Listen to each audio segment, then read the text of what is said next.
Bonsoir à tous, chers amis. On commence un nouveau livre de Torah cette semaine. Et on commence avec le livre de Bamidbar. Le livre de Bamidbar, c'est le livre des nombres. Aujourd'hui, on ne va pas s'arrêter sur les nombres et les chiffres. Aujourd'hui, on va s'arrêter sur un dossier qui concerne chacun d'entre nous, jeunes, moins jeunes, plus anciens. Et ça, c'est bien sûr le dossier de l'éducation. La question générale sur quoi on va débattre ce soir, est-ce que... Hein? C'est vraiment utile de les éduquer si jeunes, oui, ça, comme ça, ils ne perdent pas de temps. Tu as demandé quoi? Est-ce vraiment des éduqués si jeunes? Oui, la question qu'on va débattre ce soir, bravo, tu as bien lu. La question, c'est à quel âge il faut commencer à investir sérieusement, faire des efforts dans l'éducation d'un enfant? Quel âge est le bon âge? On commence par Ethan qui a beaucoup d'enfants. Dis-moi, qu'est-ce que tu en penses? Quel âge est considéré l'âge dans lequel il faut commencer à investir dans l'éducation d'un enfant? Combien il faut vraiment penser qu'ils absorbent à un jeune âge? Est-ce que ça vaut la peine, l'argent et le temps? Et est-ce que parfois on se dit peut-être qu'on les éduque trop?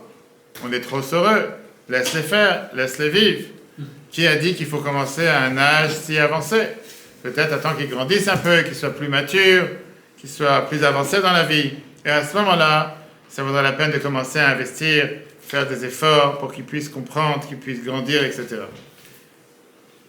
Quel est le bon âge? Dès la naissance. Qu'est-ce que ça veut dire dès la naissance? Dès la bricule. Ça veut dire quoi dès la naissance? C'est-à-dire un enfant il fait une bêtise, paf, une claque? Qu'est-ce que ça veut dire? Non, et quand on dit éduquer, enfin... Qu'est-ce que c'est dès la naissance? Un enfant il a un jour, qu'est-ce que tu fais avec lui? On essaie de... Enfin, il y a plein de choses à faire, je pense. Dis-moi quoi? Non, dis pas, je pense. Dis-moi réel. J'ai pas d'enfant. Quel rapport? Alors, Je me dis, dès la naissance, il faut montrer certaines choses qui va les éduquer pour toujours, parce que ce sera inculqué... Est-ce que tu penses vraiment qu'un enfant dès la naissance, il se rappelle de ce que tu lui dis? Non. Il mémorise ce que tu lui dis? Il fait attention à ce que tu lui dis? Il est même pas là. Parfois, je te dis, à la rigueur, il n'entend même pas. Mais c'est pas grave. Ça veut dire, heureusement que tu as dit que tu n'as pas d'enfant. Okay. Vas-y, on va passer à Dan. Pareil. Qu'est-ce que ça veut dire pareil? Dès la naissance, zéro, premier jour. Mais il n'entend pas, il ne voit pas, il ne sait pas ce que tu racontes, il ne comprend pas ce que tu dis. Même s'il n'entend pas, il entend la tonalité, il entend le ton de la voix, il entend des prières, il entend les bonnes choses. Il va s'imprégner de tout ça. Donc tu dis dès la naissance. Dès la naissance. Ok. Mais qu'est-ce que tu dis toi? Vers l'âge de 13 ans, quand il comprend les punitions. Les punitions? Pourquoi tout de suite parler de punitions? Quand il fait sa... Comment on appelle ça? Barisa? Oui, sa communion en français si tu veux. Ouais. Tu peux dire la communion. Le baptême. Ah. Le baptême pour les... Bon, d'accord. D'accord, donc tu dis... Ok. Donc toi tu dis avant la bar mitzvah, tu enseignerais à un enfant ni comment manger, ni comment parler, ni rien. Laisse-le faire ce qu'il veut. À 13 ans, on commencera à s'occuper de lui. Non, c'est ce que tu as dit, non? Ouais, c'est on a compris. D'accord, très bien. Jean-Claude, qu'est-ce qu'il dit? Le plus tôt possible. Qu'est-ce que ça veut dire de Moyen-Âge? Non, pas forcément le premier jour, mais déjà l'événement, mais je pense que le plus tôt est mieux en fonction d'un... De Moyen-Âge, c'est demandé encore une fois. Ton pas autour du pot, un âge.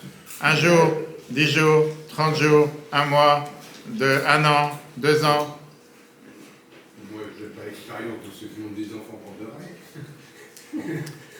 Qu'est-ce que tu dis toi? Je dis quand la femme elle a 3 mois dans le ventre, déjà il est au bout de 3 mois. Avant la naissance. Voilà, avant la naissance.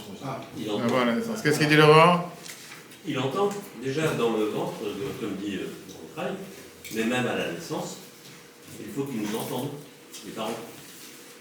Une voix douce, sécurisée. Alors, ce qu'on va débattre ce soir, chers amis, c'est est-ce qu'il y a vraiment de la valeur à enseigner à un tout petit enfant qui ne peut même pas comprendre ce que tu lui enseignes?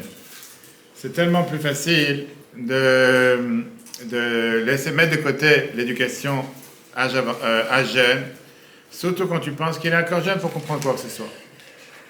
Alors, quand est-ce qu'il faut investir du temps, des efforts, de la valeur, ou bien c'est insignifiant? Et parfois, on se demande même la question, est-ce que ça vaut la peine? Regardons, chers amis, la paracha cette semaine, on va débattre sur le fait qu'on parle, bien sûr, dans la paracha, le comptage, le recensement. On parle du recensement du peuple juif. C'est pas pour rien que la paracha cette semaine et le livre qu'on a commencé s'appelle Sefer Apkudim, le livre des comptes. Le recensement, il était pour tous les hommes valides de l'âge 20 ans à l'âge 60. Et c'est la question qu'on débat ce soir. À quel âge faut-il commencer à investir sérieusement dans l'éducation d'un enfant? Que peut-on vraiment attendre de lui dans ses premières années? Est-ce que cela vaut le temps, l'énergie et l'argent? Est-ce qu'on en fait trop lorsqu'on pousse trop tôt? Ou faut-il justement commencer le plus tôt possible pour poser des bases solides? Commençons par Mordechai, texte numéro 1. Dieu parle à Moshe dans le désert d'Israël, dans la terre d'assignation.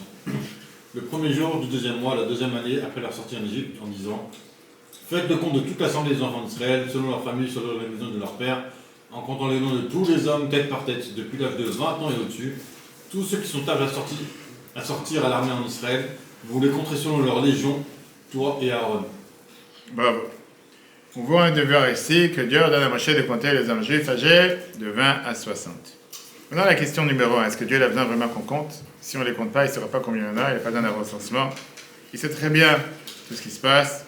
Le but de ce recensement, c'était parce que, pourquoi le peuple juif? Comme Rashi nous dit, mitoch ribatan, par leur amour. Quand quelqu'un, il aime quelque chose, quand quelqu'un, il s'intéresse à quelque chose, il compte ce qu'il a. Quand quelqu'un, il a des lingots d'or, comme Ethan par exemple, il compte chaque lingot parce qu'il veut faire attention, d'accord? Quand on compte des diamants, comme c'est précieux, on n'arrête pas de les compter d'ailleurs. Oui, ouais, c'est ce qu'on vient de répondre. Regarde la réponse d'Ethan, vas-y. Dieu parla dans le désert du Sinaï le premier du mois.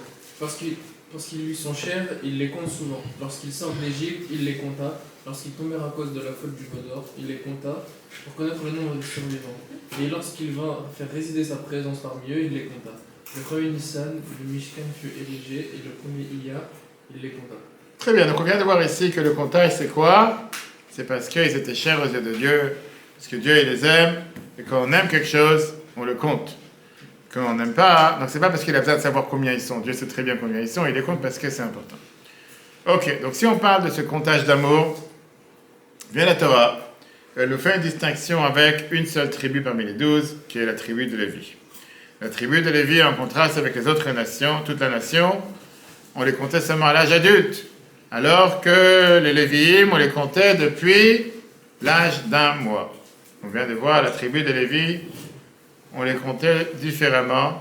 Tous les garçons, c'était dès l'âge d'un mois, alors que les autres, ils étaient comptés à 20 ans, comme on vient de voir. Regarde le texte qui nous dit comme quoi les Lévi'im étaient comptés à l'âge d'un mois.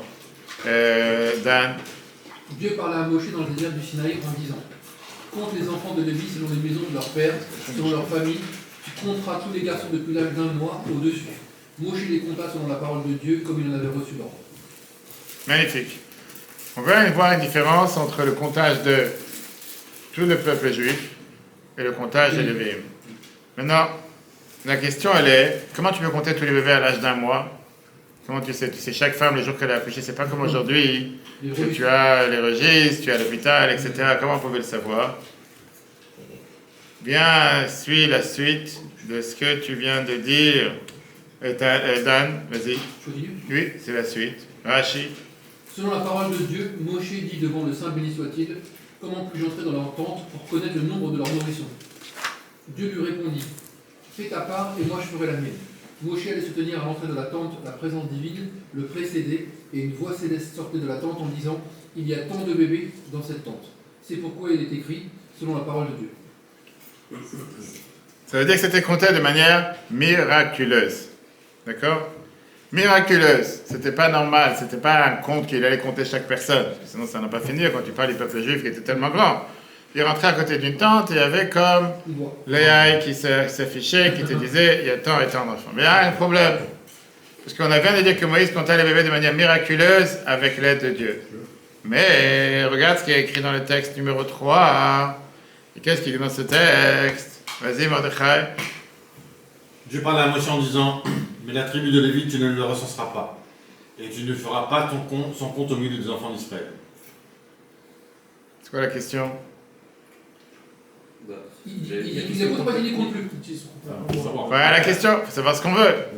On vient de voir un verset dans lequel on dit qu'il faut les compter à partir de 1 mois. Et là, tu peux voir. Et là, on vient te dire comme quoi on ne les compte pas. Donc, il faut savoir est-ce qu'on les compte ou pas. En 2 mots. Et en plus, on a dit, Rashi t'a expliqué que pas seulement qu'on les comptait, mais qu'on les comptait de manière miraculeuse. Qu'est-ce qui se passe? Alors Rashi, c'est très bien la question qu'on a, et il comprend tout de suite la difficulté qu'on a. Et il vient et t'explique que quand le verset dit il ne faut pas les compter, c'est pas ne pas les compter. Ne pas les compter ensemble avec le reste du peuple. Compte-les séparément, un compte séparé. Et ça vient avec les autres versets qu'on a dit, qui vient te décrire justement quelle est la particularité de la tribu de Lévi. Regarde le Rashi Meir. Vas-y. Bonsoir. La légion spéciale du roi mérite d'être comptée à part. La légion d'honneur. La légion spéciale du roi mérite d'être comptée à part. Donc ça, c'est la raison pour laquelle les Lévi'im étaient comptés. Vous pouvez aller de l'autre côté aussi. C'est pas interdit, il n'est pas méchant, Dan. Ok, et donc c'est pour ça que ils étaient comptés à part. Donc si on résume ce qu'on vient de voir, il y avait le comptage de tout le peuple juif qui était compté à l'âge de 20 à 60. Il y avait le comptage des Lévi'im, le recensement qui était à 1 mois. Pourquoi on les a comptés séparément? Parce que c'était la légion spéciale, et cette légion spéciale, c'était une légion du roi, qui travaillait pour le roi, comme on va tout de suite voir qui étaient les Lévi'im, qui furent bien comptés, mais séparément du peuple, car ils sont la force spéciale du roi. Ok. Alors qu'est-ce que ça veut dire? On va commencer à débattre d'abord, avant de rentrer dans les détails de ce recensement. Essayons de penser, qu'est-ce qui fait des Lévi'im des gens particuliers? En quoi un Lévi est spécial et en quoi il est différent de tous les restes? Je ne suis pas de malin comme si je ne t'ai pas regardé. Non, vas-y, dis pas, comme si tout d'un coup il n'est plus au courant, il ne parle pas français. Vas-y. C'est ceux qui travaillent dans le temps. Et les Kohanim, non? Si. Alors? Quelle est la particularité? Alors maintenant tu es puni, tu vas lire le paragraphe. Vas-y. Tu nommeras les Lévi'im responsables du Mishkan, du témoignage, de tous ses ustensiles et de tout ce qui lui appartient. Ils porteront le Mishkan et tous les ustensiles, ils en assureront le service et ils camperont autour du Mishkan. Quand les Mishkan devront voyager, les Lévi'im le démonteront et quand le Mishkan campera, les Lévi'im le remonteront. Tout étranger qui s'en approchera sera mis à mort. Les enfants d'Israël camperont chacun dans son camp et chacun dans sa bannière, selon leur région. Les Lévi'im camperont autour du Mishkan du témoignage afin qu'il n'y ait pas de colère contre l'assemblée des enfants d'Israël. Et les Lévi'im garderont la garde du Mishkan du témoignage. Les ouvriers. Ah, c'est plus que ça. Où t'as vu les ouvriers? C'est plus que les ouvriers. C'est plus que les ouvriers. On voit ici qu'ils avaient vraiment une tâche énormément importante. On voit qu'ils étaient ici, c'est qu'ils étaient en charge du temple. Et la question qui dérange d'abord, c'est que est-ce qu'un enfant de 1 mois peut être en charge du temple? Et donc ça, c'est la question qui dérange. Si on a dit qu'on comptait les Lévi'im, pourquoi? Parce qu'ils avaient un statut différent du fait qu'ils sont la légion du roi. Hein. La légion du roi. Comment un enfant de 1 mois peut qualifier pour être la légion du roi? Et ça veut dire que c'est contradictoire entre l'importance qu'on leur donne depuis 1 mois, parce qu'ils sont la légion du roi, et tu m'expliques c'est quoi leur travail, comme tu viens de voir, les ouvriers porter le temple. Travailler dans le temple, apparemment, travailler dans le temple n'a rien à voir avec le fait qu'ils étaient en train de travailler. Travailler dans le temple, ça n'a rien à voir avec le fait qu'ils étaient à partir d'1 mois. À partir d'1 mois, tu ne travailles pas dans le temple. Il faut savoir ce qu'on veut. Et pour ça, chers amis, on va voir que puisque les Lévi'im, ils étaient la légion spéciale du roi, car toutes leurs fonctions concernaient le service du temple, alors ce qui dérange, pourquoi commencer à les compter à l'âge d'1 mois, alors que de si jeunes enfants ne pouvaient évidemment pas servir dans le temple. Et c'est pour ça qu'on va essayer de comprendre tout d'abord quel était le rôle des Lévi'im. Il y a longtemps qu'il y avait une maladie comme la peste et qu'il n'y avait qu'un Lévi'im qui pouvait... Kohanim, tu veux dire. Les Kohanim qui venaient et qui pouvaient désigner, etc. Un Ok. enfant, donc ça... Oui. Non, mais là tu parles d'1 mois. 1 mois, c'est quand même. Encore une fois, un enfant d'1 mois, il peut construire le temple. Regardons ce que Rashi nous répond. Encore une fois, comme d'habitude, quand on a la chance d'apprendre les sikhot de Rabbi sur Rashi, ça nous donne toute l'interprétation et toute la compréhension de ce que la Torah nous dit. Quand on lit le texte sans comprendre, malheureusement, on ne réfléchit pas à ce qu'on dit. Mais tu as lu? Non, tu n'as pas lu. Vas-y. Depuis l'âge d'1 mois et au-dessus. Pourquoi vous soufflez? Lorsqu'il C'est un test. lorsqu'il C'est un test chez l'opticien, on a déjà dit. J'arrive pas à lire. Bah, tu vas lire, tu vois, tu peux oui lire. Lorsqu'il est sorti de la catégorie de naissance, possiblement, Prochaine fois, c'est dehors. affable, il est compté parmi ceux qui sont appelés gardiens de la carte sacrée. Ça s'appelle ne pas savoir lire. T'as pas honte? Bravo. Ça veut dire quoi? La Torah nous dit, c'est quoi l'idée d'1 mois? La Torah considère qu'1 mois, un enfant il n'est plus considéré non viable. Et c'est une des raisons d'ailleurs pourquoi on fait le pidyon Abel, le rachat du premier-né à partir de 30 jours et pas avant. Parce que la Torah considère que jusqu'à 30 jours, un enfant n'est pas considéré viable. Et Dieu nous en préserve, parfois il est encore fragile. Alors qu'à partir d'un mois, il est déjà considéré viable. C'est ce qu'on vient de dire. Il est maintenant sorti de la catégorie des naissances possiblement non viables. Il est compté parmi ceux qui sont appelés gardiens de la garde sacrée. Alors, on va voir justement qu'est-ce que ça veut dire. Qu'est-ce que ça veut dire? On ne parle pas de la gardien de la révolution. Pas confondre. Aujourd'hui, c'est très courant. Gardien, Shamrei Mishmer et Kodesh. Gardien de la garde sacrée. Qu'est-ce que ça veut dire? L'essence du service de l'éveillé, ce n'était pas un service physique, comme a dit Dan tout à l'heure, des transporteurs, des déménageurs. Mais c'était plutôt pour garder la sainteté du temple. Parce que soyons clairs, pourquoi on a besoin d'avoir des gardiens dans les temples? Gardiens de quoi? Des loups, des renards, des scorpions, de quoi? C'était plutôt par honneur, par prestige. Comme on a aujourd'hui des gardiens d'Élysée, ou la garde présidentielle. Est-ce que la garde présidentielle elle est là à attraper un voleur? Non. Elle est là pour défiler le 14 juillet, je ne sais pas qu'est-ce qu'ils font toute l'année, ils m'excuseront. Ils sont en train de s'entraîner sur les chevaux, avec les beaux chapeaux, avec les beaux trucs. En règle générale, tu vas dans tous ces endroits où quand tu as la garde qui est au palais en Angleterre, exactement. Ils sont comme ça, les statues, pendant 8 heures, ils ne bougent pas. Et les gens font des photos avec eux comme si c'était des statues. C'est pas là qu'ils sont là pour attraper un voleur ou pour quelqu'un qui va faire du mal. C'est plus par honneur, par prestige. Il y en a je ne sais pas combien de dizaines postés à chaque porte. La Havdil, si on peut dire, l'idée de garder le temple, de protéger, de garder le temple, c'était pas parce qu'il devait garder des ennemis ou des voleurs, c'était plutôt quelque chose qui était par rapport à un respect, par rapport à une certaine sainteté, par rapport à une certaine gloire qu'on mettait les Lévi'im là-bas. Donc on a vu tout à l'heure, oui, on a vu dans le paragraphe précédent que Dan a lu comme quoi ils se campaient autour du temple, et ils avaient ce périmètre qu'ils mettaient autour du temple, mais c'était pas pour la protection, c'était, si on peut dire, une preuve de gardien d'un endroit sacré, d'un endroit important, une manifestation de leur responsabilité pour honorer la sainteté du temple. Ok. Et donc, en deux mots, la garde, rappelons-nous de ça, la garde du temple n'était pas une garde qui était faite pour la sécurité, c'était une garde qui était pour préserver la sainteté du temple. Jusqu'à là, c'est clair? Gardien de la garde sacrée, cette expression montre que la mission de Lévi était spirituelle, préserver la sainteté du Mishkan. Comme va nous lire Laurent dans le texte numéro 6 de Maïmonide, voilà ce que Maïmonide nous dit. C'est une mitzvah positive de garder le temple. Cette mitzvah s'applique même lorsqu'il n'y a aucune crainte d'ennemis ou de voleurs, car cette garde est une expression de respect.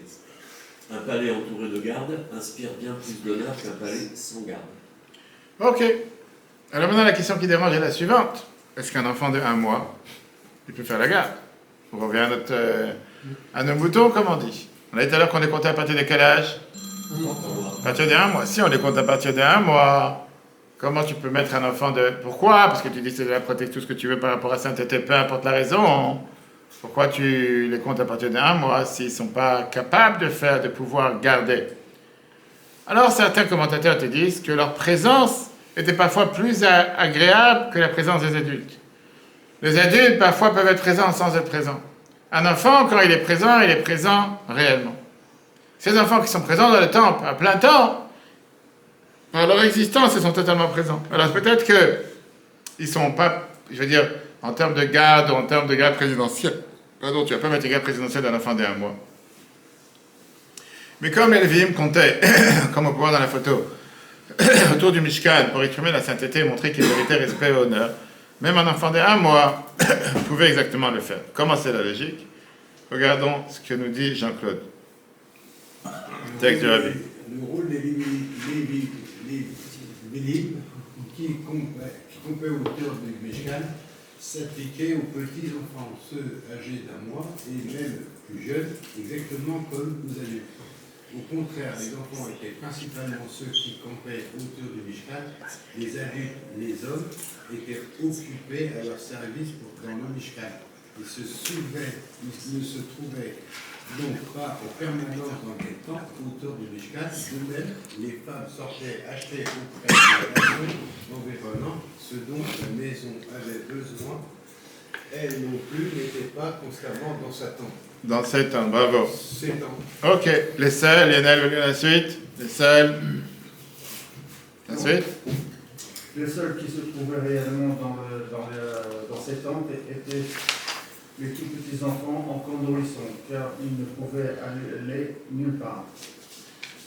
Il ressort donc que le verset, donc les Lévi'im, camperont autour du Mishkan et ils garderont donc la garde du Mishkan. Dans un témoignage, je vise principalement les enfants, c'est pourquoi ce sont précisément les Lévi'im depuis l'âge d'un mois et au-dessus qui sont appelés gardiens de la garde sacrée. Magnifique. Et donc, c'est quoi la réponse si on résume? Les enfants, même âgés d'un seul jour, peuvent être plus qualifiés que les adultes. Les adultes ne sont pas toujours présents, tandis que la présence constante des bébés autour du Mishkan lui apporte activement de l'honneur. Fermons cette parenthèse qu'on a commencé avec les Lévi'im et répondons à la question qu'on a demandée tout à l'heure. À partir de quel âge commence l'éducation? Quand est-ce qu'on considère trop tôt? Quand est-ce que c'est trop tard? On a eu plusieurs débats entre Ethan qui a dit depuis le premier jour. Oui, c'est ce que tu as dit? Depuis la naissance. Dan, il a dit la même chose. Meir a dit à partir de 13 ans. Jean-Claude, il a dit à partir de 6 mois. Et toi, tu as dit à partir de 3 mois. Avant. Ok. D'abord, on va arriver la semaine prochaine, si Dieu veut, comme on a dit, la fête de Shavuot, le 25 mai. Et vendredi matin, on a le devoir d'écouter les 10 commandements. On sait très bien combien le rabbi demandait de faire venir les nourrissons pour écouter les 10 commandements. Et parfois, les gens posent la question, mais qu'est-ce qu'un bébé il a à faire ici? Alors, regarde, des fois, il peut te casser la tête plus qu'autre chose. Alors, monsieur Mordechai, lis le paragraphe, puisque tu es un nourrisson. C'est ici le moment de souligner à nouveau l'importance d'impliquer les enfants juifs dans la préparation au don de la Torah. À Shavuot, pendant la lecture des 10 commandements, qui ressemblent au don de la Torah au Sinaï, tous les enfants juifs doivent être à la synagogue pour entendre les 10 commandements. Cela inclut même les très jeunes enfants, comme nous le voyons dans notre paracha au sujet de la tribu de Lévi. Même un tout petit enfant, depuis l'âge d'un mois et au-dessus, est considéré comme un gardien de la garde sacrée. Alors, la question que tout le monde demande, la paracha ne te dit pas tous les enfants juifs. La paracha, elle te dit les Lévi'im à l'âge de 1 mois. On a vu que les autres, c'était pas à l'âge d'1 mois. Alors, comment on peut étendre ce mandat et cette demande, pas seulement pour les Lévi'im, mais pour tout le peuple juif, que chacun a le devoir d'amener un bébé pour écouter les 10 commandements? Tu vas dire, mais qu'est-ce que le bébé comprend en 10 commandements? À la rigueur, les adultes, peut-être ils ont entendu quelque chose. Un bébé, qu'est-ce qu'il a compris? Cela montre l'importance d'impliquer les tout jeunes enfants. À l'approche de Shavuot, tous les enfants doivent entendre les 10 commandements. Si le compte de bébé ne concernait que les Lévi'im, alors comment demander à tous les juifs d'amener leurs enfants à la synagogue Shavuot? S'ils laissent le grandir, il va faire la bar mitzvah à l'âge de 13 ans. Là, il va amener... Mais pourquoi tous les enfants? Cette attitude vient nous démontrer de manière la plus claire la question d'abord, avant que je passe à ce paragraphe, c'était Ethan. Bien que cela soit écrit au sujet de la tribu de Lévi, il est connu qu'en temps d'exil, tous les juifs sont comparables aux Kohanim et aux Lévi'im. Ainsi, concernant la protection du Mishkan, même un très jeune enfant depuis l'âge d'1 mois et au-dessus est considéré comme un gardien de la garde sacrée. Dès sa naissance, il en va de même pour la Torah. Chaque juif, dès sa naissance, est un gardien de la garde sacrée. C'est pourquoi il faut s'efforcer que tous les enfants juifs depuis l'âge d'1 mois et au-dessus, et même plus jeunes, entendent les 10 commandements. Magnifique. Cette attitude, je viens de démontrer, on commence avec ça la réponse, l'approche générale qu'on retrouve dans tous les enseignements du Rabbi sur l'éducation. On n'attend pas pour éduquer un enfant seulement une fois qu'il sera capable de pouvoir comprendre ou de pouvoir même entendre. On doit commencer depuis le jour 0, pas le jour 1. Même quand il n'y a pas une seule chance que cognitivement parlant, l'enfant peut comprendre, peut réagir avec quoi que ce soit. Même quand on te dit qu'il vient de naître, il n'a pas encore, il ne voit pas encore clairement, il n'entend pas clairement, bien au contraire. En réalité, on va voir que ça commence même avant. On va voir comment la Gemara nous dit, la Mishnah nous dit, qu'un enfant dans le ventre de sa mère, il entend chaque chose, il sait chaque chose. Il y a des enfants qui ne sont jamais sortis du ventre de leur mère aussi, ça arrive. Qui veut dire, on va voir comment c'est pas une nouveauté que le Rabbi l'a inventé. On va voir comment il y a tellement d'approches différentes, plusieurs approches précédentes dans beaucoup d'occasions, sur la fameuse Mishnah qui vient, qui nous parle de Yochanan ben Zakkai, comment une fois il parlait de ses élèves Rabbi Yoshua ben Hanania. En exil, on est d'abord tous considérés comme des Lévi'im, sans différence, et donc, de même qu'un enfant d'1 mois peut être gardien du Mishkan sacré, les enfants peuvent être gardiens de la Torah sacrée.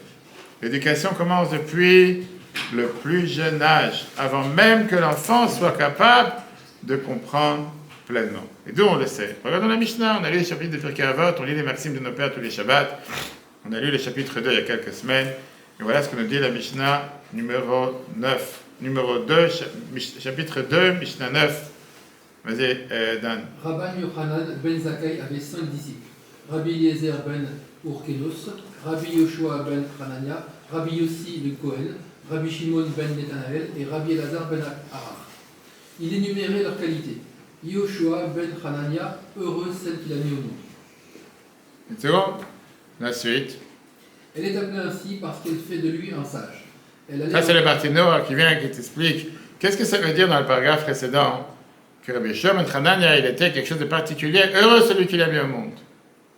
Quelle qualité il y a dans ça? Vas-y. Elle est appelée ainsi parce qu'elle a fait de lui un sage. Elle allait dans toutes les maisons d'études de sa ville et leur disait « Je vous en prie, priez pour cet enfant que je porte afin qu'il devienne sage. » Dès sa naissance, elle ne sortit jamais son berceau de la maison d'études, afin que les seules paroles de la Torah entrent dans ses oreilles. Ça veut dire que quand on te dit Ashrei Yolato, heureux qu'il a mis au monde, l'éducation peut commencer même lorsque l'enfant il est encore dans le ventre de sa mère. On va voir combien de règles. La halakha nous dit c'est important qu'une maman qui est enceinte ne soit pas dans un environnement de colère, ne regarde pas des animaux non cachers. Ça dépend quelle musique elle entend. Parce qu'on dit que tout ça, ça a un impact direct sur la vie de l'enfant pour des années plus tard. Tous ceux qui viennent et qui te disent « Non, mais de toute façon, il n'entend rien, il n'est pas là, il n'est pas présent. » Bien au contraire. Dès le premier jour, l'éducation que nous donnons laisse un empreinte profonde comme pour tout tu dois. Alors très bien. Donc tu vas me dire que ça, c'est pas seulement un événement unique que la Gemara nous raconte. On voit à travers l'histoire du peuple juif, la littérature juive qui nous montre comment c'est un temps qui est parfois le plus précieux. Comment des parents, pères et mères juifs, ont l'habitude de tout faire pour éduquer leurs enfants depuis le premier jour en leur chantant des chansons qui parlent de la valeur de la Torah. Et on peut parler dessus des histoires sans fin, peut-être à la fin si on aura le temps. Alors la question qu'on demande, c'est la suivante. Pourquoi? Quel est le but? Qu'est-ce que tu cherches avec ça? Au final, un jeune enfant, et surtout quand tu parles d'un nouveau-né, il ne peut pas comprendre quoi que ce soit. Alors quel est le point de commencer à lui raconter ce soir c'est Shabbat, ce soir c'est Shavuot, etc., etc. Laisse-le en tant que bébé être un bébé. Et quand il va grandir, à ce moment-là, il va pouvoir te répondre, poser des questions, s'intéresser, comprendre. Mais aujourd'hui, il ne comprend rien à ce que tu parles. Mais quoi ça sert de commencer à lui dire quoi que ce soit? Pourquoi on est tellement fixé sur ce que la Gemara nous dit de pouvoir enseigner la Torah, même à un enfant qui vient de naître, un nourrisson? Alors la réponse, elle est, numéro 1, qu'on ne parle pas de l'impact que tu fais sur l'enfant, sur son corps, de l'impact que tu laisses sur son âme. Et l'impact que tu laisses sur son âme, parfois, c'est un impact qui est beaucoup plus profond. Et aujourd'hui, on vit dans un monde en 2026 où la majorité des médecins sont d'accord sur le psychisme d'une personne est parfois plus important que le corps d'une personne. La santé mentale est plus importante que la santé corporelle. C'est aujourd'hui des gens qui tombent malades, corporellement parlant, parce qu'ils sont vraiment malades mentalement. C'est pour ça que je te regarde. Parce que tu as des gens que dans la vie de tous les jours, ils ont l'air tout à fait normal. Ils ont 248 membres, 365 vaisseaux. Mais dans leur tête, il y a quelque chose qui ne va pas. Et quand quelqu'un il est bien dans sa tête, il est bien dans son corps. Et ce n'est pas une phrase que quelqu'un l'a inventée. Regardons ce que le rabbi précédent nous écrit. Magnifique illustration qui t'explique par rapport à jouer de la musique. Le précédent t'explique.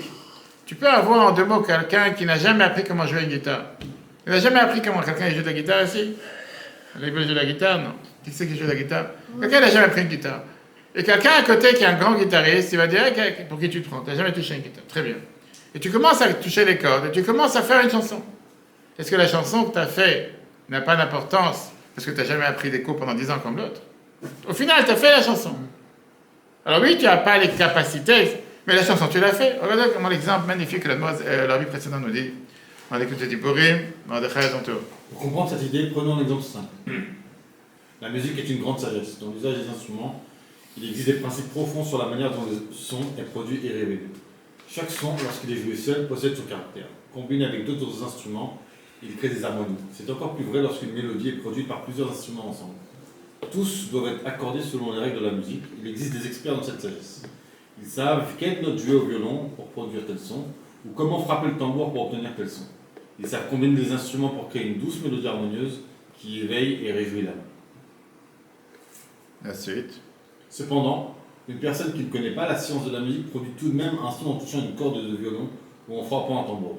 Le son qui en sort respecte aussi les lois de la musique, même si la personne ne comprend pas comment ni pourquoi, elle ignore simplement la sagesse qui s'y cache. Il en va de même ici. Les différents niveaux correspondent au monde spirituel. Atzliut, Briar, Etzria et Asiyar. Ainsi, comme monde infini au-dessus d'Atzliut, tout cela existe dans les forces de l'âme. Lorsqu'une personne monte à la Torah et dit Baruch, même sans comprendre les intentions profondes, elle agit dans tous ces mondes. Lorsqu'une personne dans le monde d'Asiyar dit quelque chose, cela est également dit dans les mondes de Yetzria, Briar et Atzliut. On parle des 4 mondes qui sont les mondes de l'émanation, création, formation et l'action. C'est même quand quelqu'un il se trouve dans le monde le plus bas, ça réagit dans les mondes d'en haut, sans le penser, sans le savoir, mais s'il n'avait pas compris ce qu'il a fait. Tout cela est entendu dans le niveau le plus élevé, jusqu'à la Yachida, l'essence de l'âme, telle qu'elle résonne dans les mondes infinis au-dessus d'Atzliut. Il y a une différence entre celui qui connaît tous les détails des intentions et de la prière, et celui qui n'en connaît pas que l'idée générale. Même celui qui ne connaît pas l'idée générale accomplit tout de même cette action spirituelle dans les mondes supérieurs. Il ne comprend peut-être pas toute la profondeur de ce qu'il dit, mais l'action spirituelle est bel et bien mieux. Mais cette ignorance des détails ne concerne que le monde le plus bas, Asiyar. Plus haut dans les mondes supérieurs, on comprend clairement. C'est pourquoi il est écrit « Sa justice demeure pour toujours ». Chacun possède un capital dans les mondes supérieurs avec le temps. Il parviendra à connaître et comprendre ces vérités profondes. Et là, si on peut dire, est la fondation et la base fondamentale de à partir de quand il faut commencer l'éducation. En d'autres mots, il y a plusieurs couches à la réalité. La maison, le foot, n'importe quelle chose dans laquelle on fréquente tous les jours, il y a plusieurs couches. Il y a ce qu'on voit et il y a ce qu'on ne voit pas. Il y a certaines choses qu'on peut comprendre et il y a certaines choses qu'on ne comprend pas. Mais même les choses qu'on ne comprend pas, même les choses qu'on n'arrive pas à notre niveau de comprendre, peut-être qu'on ne le comprend pas aujourd'hui, mais on va le comprendre demain. Peut-être qu'on ne le voit pas aujourd'hui, mais il n'est pas parce qu'on ne le voit pas qu'il n'est pas présent, comme on va tout de suite voir tout à l'heure avec l'histoire du Rabbi Rachab. Comme une personne qui est en train de jouer de la guitare et qu'il n'a jamais appris à comment jouer la guitare. Mais accidentellement parlant, il a fait une chanson. Une chanson que tout le monde connaît. Parce qu'il a su que c'est la tonalité, etc.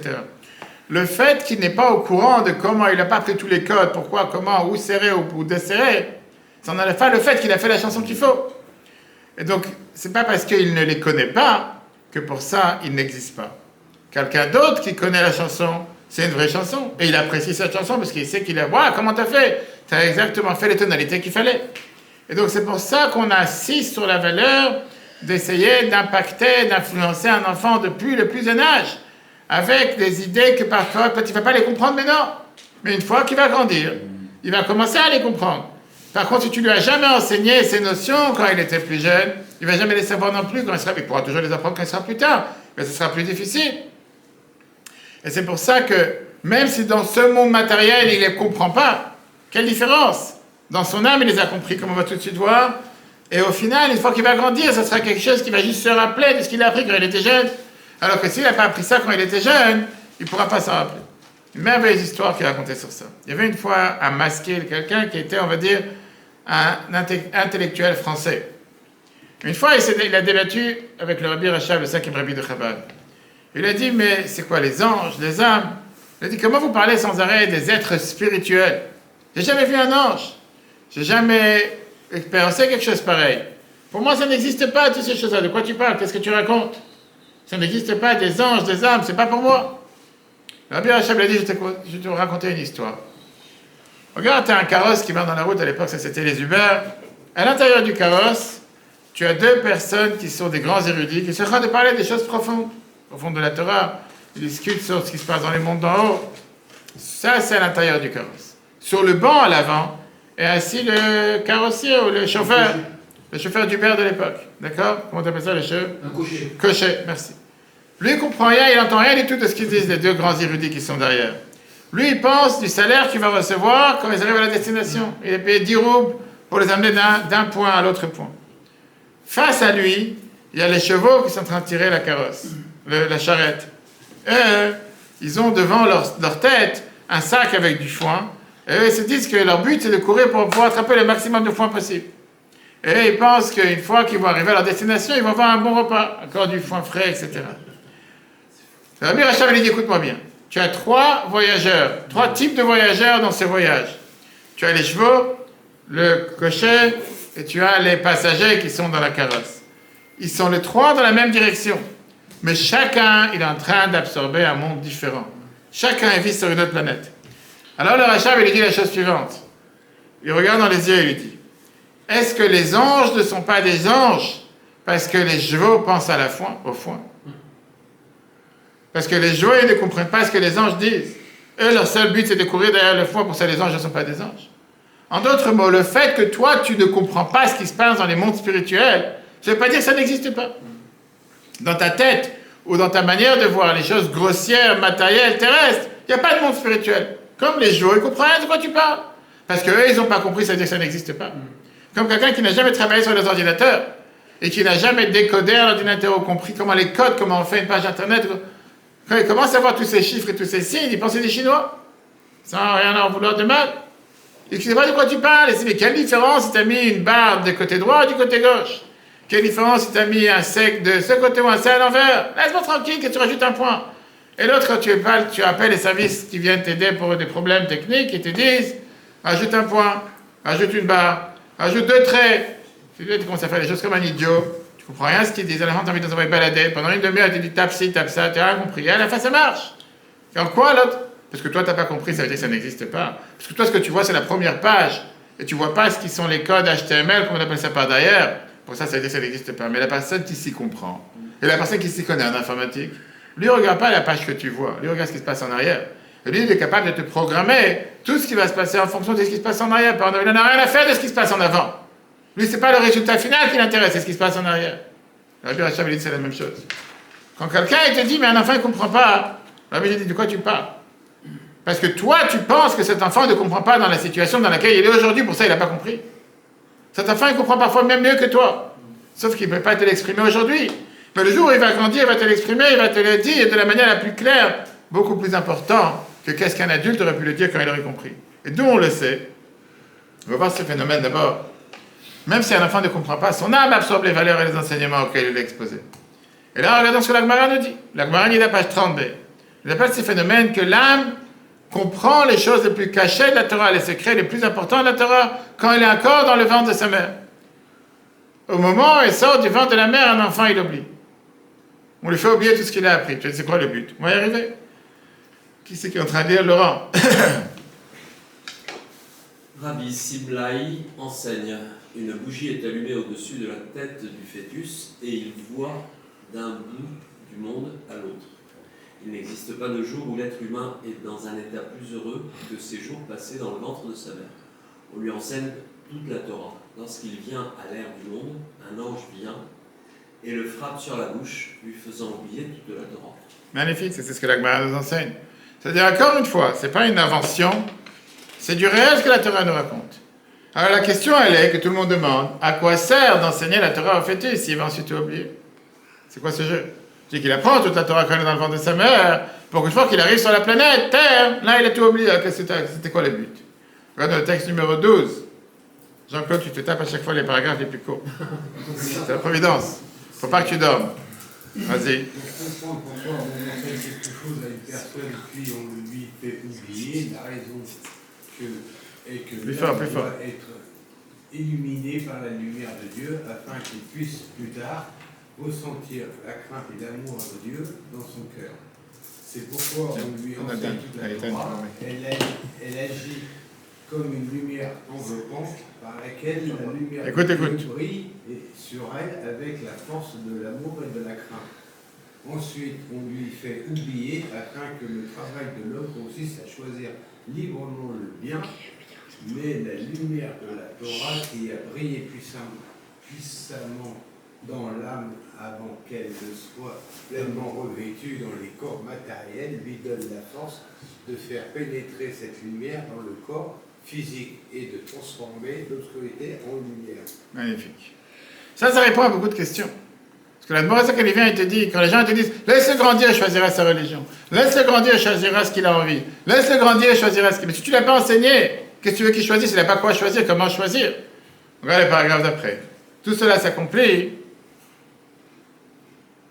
Moi, Non, vas-y, prends ton temps, il n'y a pas... tout cela s'accomplit à la lumière de l'amour et à la crainte qui vient de la Torah. L'empreinte lésée par cette lumière première permet à la personne de retrouver, même après l'oubli, la lumière de l'amour et de la crainte et demeure dans l'âme comme une impression durable, permettant de réveiller ses sentiments plus tard. C'est-à-dire que c'est énorme.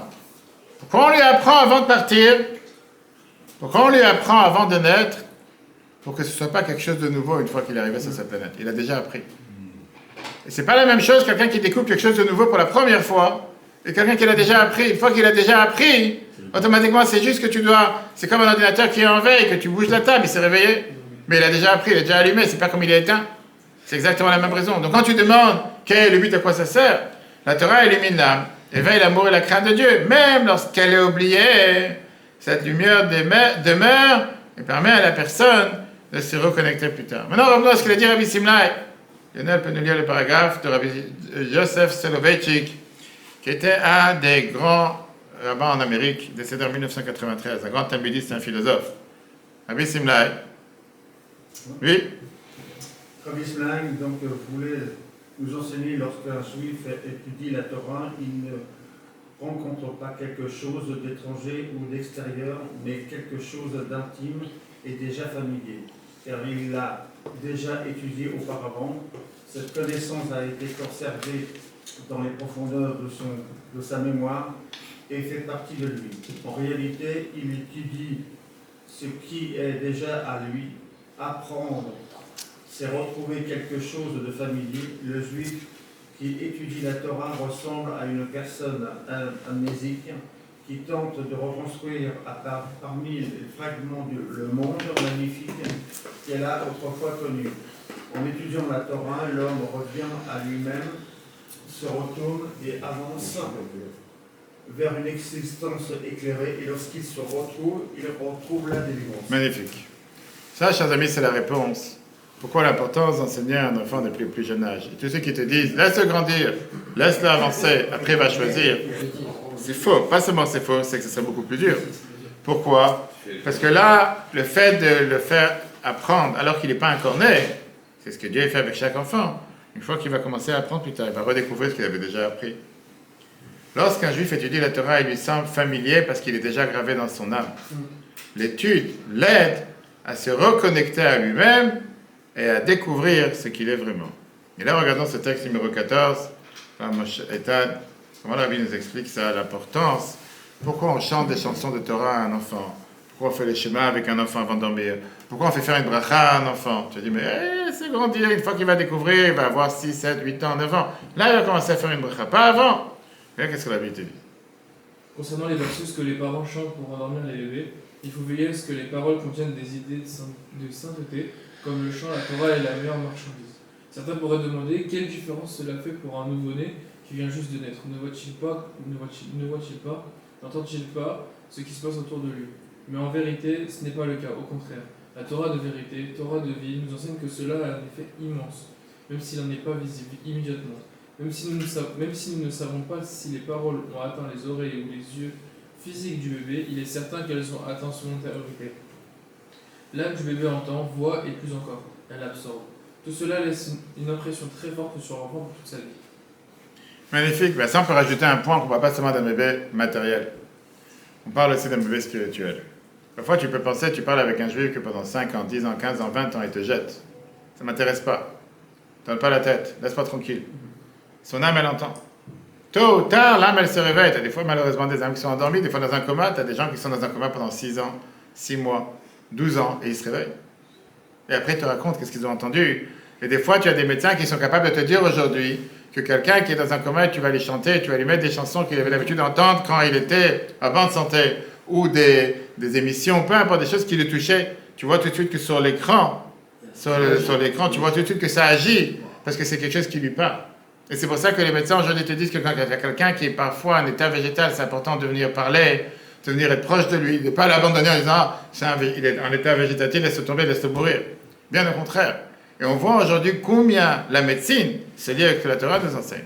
Alors qu'il y a certaines époques, que Dieu nous en préserve à l'époque de la Shoah, ou dans d'autres époques, on considérait les gens malades, les gens handicapés comme des gens qui sont beaux à rien, qu'il faut les mettre à la poubelle, il faut s'en débarrasser, il ne sert à plus rien. Aujourd'hui, on vit dans un monde où de plus en plus on s'inquiète sur la santé mentale d'une personne en te disant que parfois, en agissant sur le psychisme d'une personne, tu peux changer sa situation matérielle, sa situation corporelle. On dit c'est la même chose avec un bébé.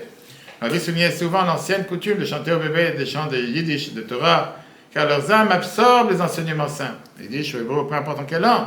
Comme lors de la réception des 10 commandements à Shavuot, et voilà la raison pour laquelle il demandait que quand on écoute les 10 commandements, pas dire c'est pour les adultes.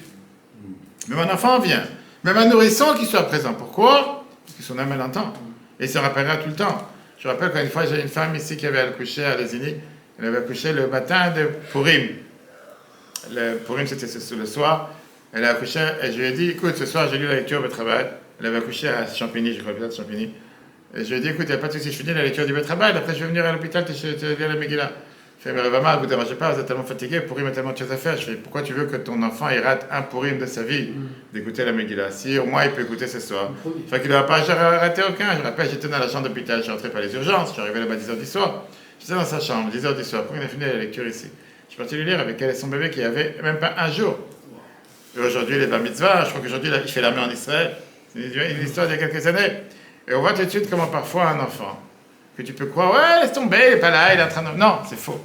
Pourquoi tu as des parents qui font attention que l'enfant soit présent en Kiddush, qu'il soit présent à la bénédiction, qu'il soit présent en Birkat Kohanim, qu'il soit présent à n'importe quelle mitzvah? Les gens ils disent, c'est pas peu importe. Non. Torah te dit qu'un enfant, même si tu penses qu'il ne réagit pas, même si tu penses qu'il ne comprend pas, il comprend beaucoup plus et ça reste gravé éternellement. Et pour ça, avant de terminer, deux magnifiques histoires. Écoutez bien.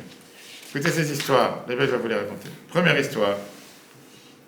Il y avait un juif qui s'appelait Rabbi Moshe, qui était un éducateur dans une yeshiva en Amérique pour beaucoup d'années. Un jour, un ami l'appelle et lui dit la chose suivante. Moshe, je viens d'acheter plusieurs maisons des EHPAD et j'ai besoin des gens qui savent gérer des EHPAD correctement. Je connais tes capacités. Et même si tu n'as pas d'expérience comment gérer une EHPAD, je sais que si tu vas apprendre, tu vas pouvoir le faire. Et pour ça, je te donne la première EHPAD que j'ai achetée, la plus large à gérer, avec un salaire de 350 000 $ annuellement. Pas mal. Ça paye les gâteaux, je sais pas, le café, les gâteaux. Moshe, il entend ça et il dit, j'ai envie de discuter ça avec ma femme, et je reviens vers toi.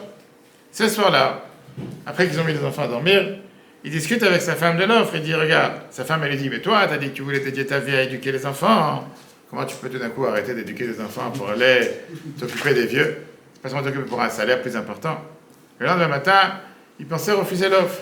Mais sa femme, elle lui dit, tu sais quoi, peut-être tu acceptes l'offre pour 3 ans.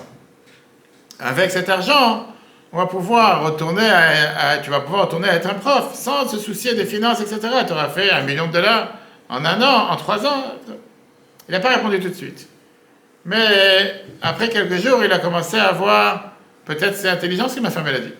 Peut-être oui, ça vaut la peine que je prends ce job pour 3 ans. J'arrête d'enseigner pendant 3 ans. Et je fais de l'argent. Après, je mets ça de côté, etc. Mais sa femme, elle dit, je te connais, tu ne seras pas content. Tu ne seras pas heureux.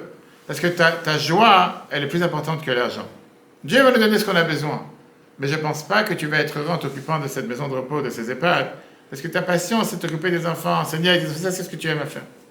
Quelques jours plus tard, ils ont décidé, ils habitaient dans le West Coast, et ils sont partis à un mariage à Los Angeles. Ils étaient à un mariage à Los Angeles, et après ça, ils ont dit qu'ils allaient visiter des amis à San Diego. Sur la route, ils se sont arrêtés sur un Starbucks café, et pour acheter un café. Il y a beaucoup de Starbucks en Amérique, on peut acheter, c'est caché, etc. Ok. Le barista, celui qui sert les cafés, il voit le monsieur arriver, il lui dit, excusez-moi, are you a rabbi? Est-ce que tu es un rabbin? Et ce monsieur répond, il dit oui. Il fait, d'où tu savais? Les gens ils voient quelqu'un qui a une barbe et une kippa, donc c'est un rabbin. Elle rigole, elle fait, j'ai vu que tu avais une yarmulke, on dit en yiddish, même en anglais c'est connu, une kippa, et des tzitzit. Je me suis dit, tu es certainement un rabbin. Là, il regarde, il dit, non, kippa, yarmulke, beaucoup de gens savent. Et qu'un non-juif dans la rue, il sache c'est quoi des tzitzit, c'est déjà poussé, comme on dit. C'est pas tout le monde sait c'est quoi des tzitzit. Elle dit, d'où tu sais c'est quoi des tzitzit? La femme, elle dit, quand j'étais enfant, mes parents m'ont inscrit dans une école juive pour apprendre nos valeurs. Et j'avais à l'époque décidé que je ne me marierais jamais en dehors du peuple juif. Je me marierais seulement avec quelqu'un de la communauté. Maintenant, je suis fiancé avec un jeune juif et je cherche un rabbin pour nous marier. Et ce Moshe, qui entend son histoire, il la regarde et dit, c'est Chana qui parle. Et là, elle regarde et dit, Rabbi Moshe, c'est vraiment vous? Je suis tellement content de te re-rencontrer. J'ai envie que ce soit toi qui t'occupes de mon mariage. Et là, elle s'est excusée auprès du personnel de Starbucks, ils vont à côté. Et là, il commence à regarder la situation. En se rappelant qu'en réalité, cette femme qui était maintenant à la caisse de Starbucks, c'était une de ses anciennes élèves à l'école où lui, il a enseigné, il y a 20 ans ou 25 ans en arrière. Comment le bon Dieu, il a fait que juste au moment où ils vont. Il rentre dans la voiture, il dit à sa femme, elle dit à sa femme, elle lui dit, tu vois, Dieu il a décidé de te montrer dans tes hésitations, est-ce qu'il faut abandonner le travail ou pas, qu'est-ce qui a de la valeur dans la vie. La vie de cette jeune femme a été formatée grâce à toi. Regarde ce que tu lui as enseigné il y a 25 ans. Regarde comment c'est resté dans sa tête. Qu'aujourd'hui, elle décide de se marier avec quelqu'un de la communauté, elle cherche un rabbin pour les marier, pas parce qu'elle a appris ça hier, parce qu'elle a appris ça quand elle était enfant. Et ça a beaucoup plus de valeur que de l'argent. Et il avait sa réponse. Première histoire. Écoutez la deuxième histoire. Un juif que j'ai eu la chance de connaître s'appelait Meir Aftan, il est né à Migorod en Ukraine en 1909, à peu près comme toi. D'accord? C'était un grand chassid Chabad, c'était quelqu'un qui était très connu. Et il se battait à l'époque pour la survie du judaïsme en Union soviétique. Après qu'il a passé 7 ans dans les goulags, en tant que punition pour son crime d'avoir enseigné et appris la Torah à des enfants, il a réussi à s'enfuir de Russie et il a réussi même à s'enfuir de tout ce qui était l'ex-URSS et il a réussi à trouver, on va dire, le bonheur en dehors de tous ces pays qui faisaient souffrir avec sa femme et son premier enfant. Après 7 ans qu'il a passé dans les camps des déportés, comme ma mère qui est née à Poking, dans un camp déporté en Europe, la famille qui avait déjà maintenant 6 enfants, ils sont partis habiter à Detroit, au Michigan. Maintenant, ça c'était la terre, on dit la terre promise, la terre où il y a tout le bonheur sur terre. Et néanmoins, que c'était une terre qui n'était pas comme la Russie, il a décidé de continuer à servir Dieu avec la même ferveur qu'il servait Dieu en Russie. Premier job, le premier travail qu'il a eu, c'était d'être prof dans l'école, dans le Talmud Torah qui avait local l'après-midi. Premier job, il arrive un immigré, il arrive en Amérique, plein d'autres. Ok. Maintenant, c'est un vieux juif de Russie, et c'est un chassid. Il rentre dans la classe le premier jour, c'est ce qu'on appelle des American Boys, des jeunes américains, des garçons américains. Son anglais était très très limité. Et il commence à enseigner les basiques. Maintenant, imaginez-vous le décor. Un juif qui sort de Russie, qui a passé les camps de concentration, il parle quelques mots d'anglais, et eux là-bas, c'est des Américains, tu sais, avec les casquettes en arrière, comme ça. Aujourd'hui, c'est ça à l'époque. Okay. Et lui, il dit comme ça, il rentre en classe. Il fait le matin, dès qu'on se lève, la première des choses des enfants, qu'est-ce qu'on a l'habitude de dire? Modani. Et il explique aux enfants, c'est quoi Modani? De remercier Dieu que Dieu nous a rendu notre âme. Après ça, on se lave les mains. Après ça, on a l'habitude de s'habiller. Et là, il continue. Quand on met les chaussures, on a l'habitude de mettre toujours la chaussure du pied droit d'abord, avant le pied gauche. C'est écrit dans le Shulchan Aruch qu'on donne toujours de l'importance au droit, après à gauche. Par contre, quand on va fermer les chaussures, on ferme toujours la gauche d'abord avant la droite. Pourquoi? Parce qu'on met les tefilines sur la main gauche, pour donner l'importance. Comme ça, il explique. Et comme ça continue le cours. Je ne sais pas quel âge ils avaient les enfants, peu importe. Les enfants, ils rentrent à la maison le soir, et c'est les American Boys, ils rentrent à la maison le soir, et il y a des enfants, ils rentrent à la maison, et le père, il demande à l'enfant, il dit alors, qu'est-ce que tu as appris aujourd'hui au Talmud Torah à l'école? Qu'est-ce que tu as appris avec ton nouveau prof qui vient d'arriver, qu'on vient d'embaucher? Et là, l'enfant, il répond, le prof nous a appris comment fermer les chaussures. Qu'est-ce que tu veux qu'un enfant, il répète? Il a appris, voilà, ce qu'il a appris, comment on fait du ton d'harissa. Donc, on va fermer les chaussures, d'accord? Le père, il pique une crise, il dit quoi? C'est pour ça qu'on paye ce nouveau prof, pour t'apprendre des choses, comment fermer des chaussures, il n'a rien d'autre à faire. On l'a appris pour qu'il enseigne l'hébreu, pour qu'il enseigne la paracha, dans 10 ans, bar mitzvah, je sais pas quoi, pour nous raconter l'histoire, peut-être te raconter les fêtes. Il est venu t'apprendre comment fermer des chaussures, il n'a rien d'autre à faire, ce prof. Tu vas voir, on va s'en charger qu'il soit, viré pas un jour de plus, qu'il n'enseigne plus. Ce père, c'était un père qui était un des gens riches de la communauté, et bien sûr que quand il demandait quelque chose, tout le monde écoutait. Le lendemain, le prof a été viré. C'est pas un prof pareil qui nous ennuie à nous apprendre comment fermer des chaussures, on ne peut pas apprendre pareil. Ok. Les années passent. Maintenant, imagine-toi que ce juif qui est venu de Russie, immigré, père de plusieurs enfants, il se retrouve sans travail. Ok. Les années passent, et un jour dans les années 70, il y a une personne qui a l'air d'être très très riche et très bien, qui tape à la porte de la maison à Oak Park, Michigan, de ce monsieur Aftan. Et c'est une région, un quartier qui est très populaire, très juif. Il vient, il sort un gros paquet d'argent de cash de sa poche, et il le donne au rabbin en lui disant, Ça, c'est pour toi, je voulais te demander pardon. Des années plus tard. Il dit, je ne sais pas qui tu es, je ne sais pas ce que tu veux. Tu as dû te tromper d'adresse. Va voir ailleurs, je m'étais pris un joint ce matin. Qu'est-ce que tu veux, tu t'ennuies.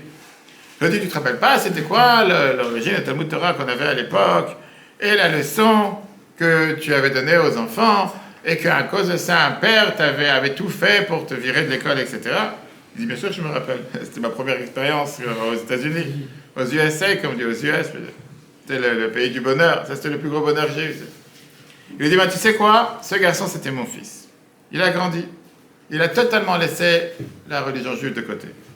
Il a tout laissé derrière, tous les rituels, toutes les valeurs qu'on lui a appris à la maison. Jusqu'à ce qu'à mon horreur, il s'est fiancé avec une fille pas de la communauté. Il a totalement laissé tomber le judaïsme. Et on n'a pas compris, ni moi ni ma femme, qu'est-ce qui s'est passé dans sa tête. Comment ça se fait qu'il a tout oublié, qu'il a tout laissé tomber. Arrive le jour du mariage. Le père qui raconte. Arrive le jour du mariage, le matin il se réveille et il se dit, jamais de la vie je vais me marier aujourd'hui. Je ne peux pas rompre avec mes racines juives, je dois rester attaché à la communauté. Pourquoi? Qu'est-ce qu'il est tombé? C'est un joke qu'il a eu à faire dans la tête, quelque chose. Qu'est-ce qui lui est arrivé le jour du mariage de dire, je peux pas, tu as préparé le mariage, tu as tout fait, qu'est-ce qui se passe? Parce que quand il s'est habillé le matin, il s'est rabaissé pour fermer les chaussures. Et tout d'un coup, il s'est eu un flash qui s'est rappelé qu'une fois, j'ai un prof qui m'a appris quand on ferme les chaussures, il faut d'abord fermer la gauche avant la droite. Il s'est dit, waouh, j'ai appris des choses dans ma vie. J'ai appris des valeurs du judaïsme. Peut-être j'ai pas compris le pourquoi du comment il fait quoi. Aujourd'hui, je vais me marier avec quelqu'un qui va couper tout cet héritage et toutes les valeurs que j'ai appris. Qu'est-ce que je transmets à mes enfants? Il a dit à sa femme, fais ce que tu veux, pas de mariage, je ne me marie plus, etc. Et donc le père, il vient aujourd'hui voir ce prof qui a 30 ans, il a jeté dehors, et il vient lui donner une somme d'argent. Quand le Vavsan, il a entendu ça, il lui dit, écoute, si ma leçon de l'époque a laissé une telle impression, un tel impact sur ton fils, j'ai déjà reçu le plus grand salaire sur terre. Prends ton argent, j'en ai pas besoin. Ça, chers amis, c'est ce qu'on vient de voir ce soir. Combien parfois on s'imagine que quand tu enseignes à un enfant, tu as perdu ton temps? Et combien de fois tu penses que ce que tu dis à un enfant, il n'écoute pas, il n'est pas là, il est en train de s'amuser, il casse un stylo, tu lui as donné un premier stylo, il l'a cassé. Va savoir, tu dis, l'esprit m'a fatigué plus qu'autre chose. La réalité, elle est que même si tu penses que son corps ne se rappelle pas, parce qu'il a la tête ailleurs, son âme se rappelle. Et combien d'histoires comme ça on peut raconter sans fin, que tu as un impact éternel que tu fais sur la vie d'un enfant, pour le bien comme pour le mal. Tu as des enfants que parfois ils voient des parents se crier l'un sur l'autre, s'insulter l'un sur l'autre, manque de respect entre les parents. Ils disent rien. Et ça rentre dans la tête. Tôt ou tard, je n'ai pas dit qu'ils vont le reproduire, mais tôt ou tard, ils vont eux-mêmes ressentir et se dire, pourquoi je devrais respecter ma femme si j'ai vu chez moi à la maison, j'ai vu que mon père n'a jamais respecté ma mère. Dans le moment présent, ils ne vont pas le dire. Et je peux vous dire, j'ai eu des discussions avec des adolescents qui te disent que parfois, ils ressortent ce qu'ils ont vu chez les parents. Et le contraire, exactement la même chose. Que des fois, tu as des enfants qui vont grandir avec un tel amour de leur femme ou de leur mari, ou un tel respect, parce que dans ma famille, j'ai toujours vu un tel respect et une telle valorisation de l'un à l'autre, que je ne peux pas voir ailleurs. On dit que parfois, la meilleure éducation envers les enfants, ce n'est pas ce qu'on dit, mais c'est ce qu'on fait. Les enfants, c'est la plus grande caméra cachée qui existe dans la maison. Pas besoin d'avoir une caméra cachée ailleurs. Qu'est-ce que tu rigoles? Toi, tu crois que quand tu dis caméra, c'est quelque chose? Pourquoi je te fais rigoler? C'est la réalité. Pourquoi c'est la plus grande caméra cachée? Tu es sérieux, tu penses que tu penses des fois, les enfants ils captent pas, les enfants ils captent beaucoup plus que qu'est-ce que tu t'imagines. Et parfois, tu as des enfants que tu te dis, ah, il n'est pas là, il n'est pas au courant, il n'a pas compris. C'est faux. Et je dis, comme on vient de voir ici dans ces histoires, et je dis, on peut raconter ça toute la nuit, que des fois, ça peut durer 20 ans, 30 ans plus tard. Et que ça ressort en se disant, ça c'est ce que j'ai appris, et ça se peut que tu dis, mais j'ai jamais dit une chose pareille. J'ai jamais dit ça à mon enfant. D'où il a appris? Qui lui a dit? C'est ce qu'il a remarqué, c'est ce qu'il a vécu, c'est ce qu'il a vu. Et c'est pour ça que quelqu'un qui vient comme Meir, lui, toi, et que tu as dit tout à l'heure que c'est à partir de 13 ans, c'est pas que tu es à côté de la plaque, c'est même une plaque qui a pas. C'est pas que tu es à côté de la plaque. Tout à l'heure, tu as dit 13 ans, le train, il n'a pas déraillé. Le train, il était, laisse tomber, il a cogné un animal. 100% faux, tu ne veux pas attendre 13 ans. Si tu commences, c'est derrière ce que la Torah te dit. Bien sûr qu'à 13 ans, un enfant commence à faire les mitzvot, d'un mitzvah. Et si tu ne l'as pas enseigné avant, comment il va le faire savoir faire après? Si tu n'enseignes pas à un enfant qu'il faut se laver les mains avant de manger, tu n'enseignes pas à un enfant qu'il faut faire une bracha avant de manger. Comment tu veux qu'à 13 ans, il découvre quoi? C'est un automate qui tombe sur la tête, il commence à changer le décor, il commence à apprendre. Et la Torah te dit, c'est pour ça que ça fait partie des méthodes qu'on enseigne à un enfant depuis le plus bas âge. Et au contraire, un enfant qui est né comme ça, qui l'a appris comme ça, il ne peut pas faire autrement. Parce qu'il est formaté. C'est ce que j'ai toujours appris chez moi à la maison. Même s'il n'a pas compris le pourquoi du comment. Alors, ce qu'on a vu ce soir, dans le désert, les hommes juifs de 20 à 60 ans furent recensés. Les Lévi'im, eux, furent comptés dès l'âge d'un mois, soulignant leur rôle unique. Les Lévi'im furent distingués comme les gardiens du sacré avec un rôle particulier dans le service du Mishkan. Les différences entre le recensement ne reflètent pas seulement leur service, mais la valeur spirituelle de chaque membre de la tribu, quel que soit son âge. Le rôle de la tribu de Lévi comme gardien de sacré nous enseigne que chaque juif, quel que soit son âge ou ses capacités apparentes, participe à préserver et à honorer la sainteté de la demeure de Dieu. La leçon s'étend à l'importance d'éduquer même tous les jeunes enfants, car leurs âmes absorbent la sainteté dès le plus jeune âge. Voilà, chers amis, ce qu'on a vu ce soir. Est-ce qu'on verra, si Dieu veut, la semaine prochaine, qui est lundi soir avant Shavuot, parce que mardi soir, c'est le Women's Club avec les gâteaux au fromage. On verra pourquoi on doit faire la Torah avec fierté. Assumer la vérité, la vie juive avec fierté. Pourquoi on doit être fier? Pourquoi le faire avec du bruit? Pourquoi être authentique? Ne pas commencer à te dire, je suis parti mettre dans un bureau, derrière la porte, noir sur noir, faire un petit scotch dessus. Que tu penses vraiment que les non-juifs qui rentrent, ils pensent à un thermomètre? Qu'est-ce qu'ils pensent quand tu es en train de calculer la température de la chambre? Je pense vraiment qu'aujourd'hui, dans le monde où on est, tu n'as pas un non-juif qui te prend une photo sur ChatGPT et demande c'est quoi. Je crois que les gens, ils sont bêtes à ce point. Qu'est-ce qu'on a besoin de se cacher? Pas besoin de se cacher. On va voir justement le débat de la semaine prochaine. Est-ce qu'on doit faire la religion avec fierté? Je n'ai pas dit qu'il faut embêter les gens. Pas pour embêter qui que ce soit. Mais tu n'as pas à être caché. Les gens, des fois, te disent non, moi je marche avec qui ne dis pas dans la rue, parce que c'est ce qui va m'arriver. Parce que tu penses quoi? Que sur ton nez, c'est pas écrit qui tu es? Les gens savent très bien qui tu es. J'ai dit de l'autre côté qu'on a parlé plusieurs fois. Un juif qui respecte ses valeurs, il se fait respecter. Un juif qui ne respecte pas ses valeurs et qui pense se cacher tout ce qu'il fait, malheureusement, on ne le respecte pas. Et en règle générale, tu vas toujours tomber sur un idiot qui va voir, qui va dire, la norme.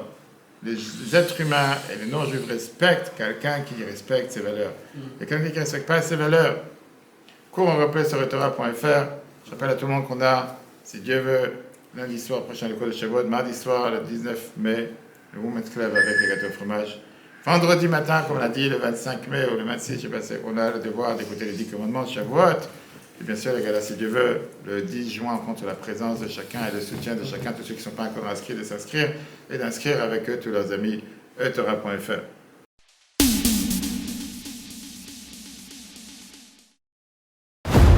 etora.fr, la Torah en live. Ce cours est proposé par etora.fr. Pour nous aider à continuer à diffuser les cours de Torah, vous pouvez faire même une petite contribution sur notre site www.etora.fr dans l'onglet « Faire un don ». Retrouvez-nous aussi sur les réseaux sociaux.